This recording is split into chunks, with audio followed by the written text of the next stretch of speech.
Hey folks, today got ourselves a loose chainsaw chain. We're going to tighten that up.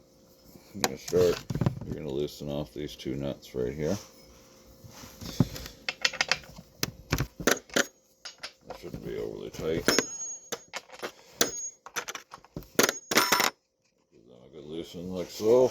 And give your chain a very good pull. See, it's not going to come all the way forward, so we're going to have to adjust our adjusting screw, which is right here below the two nuts.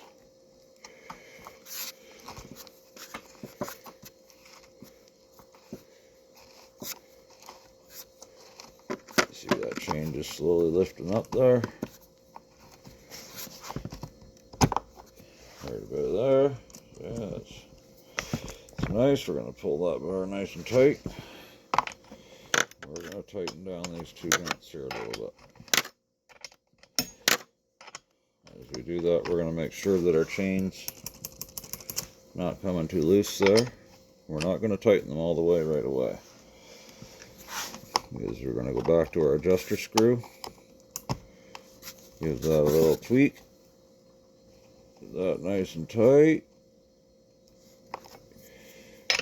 And then we're going to tighten these up. As you can see, chain's nice and tight, ready to go. Have a good night, folks.